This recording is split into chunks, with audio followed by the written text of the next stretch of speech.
no way that Corvette's got a hope in hell.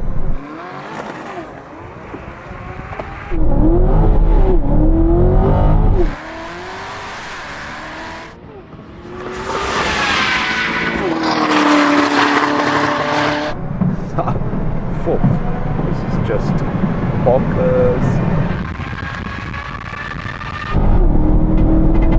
Just off the record, Matt, this was missing in that run. It wasn't a proper run, it was misfiring. Well, that's now on the record, but it's fine. I'll let you have another go. Just let me know when you're ready to go again, because this will just put in the numbers all day. Well, all day till the battery's gone, but you know what I mean. Yeah, and then the battery will be gone and you get to stand in a petrol station eating junk food for an hour while you wait for it to charge. Sounds amazing. Go sort out your Misfire. And this looks better than your car.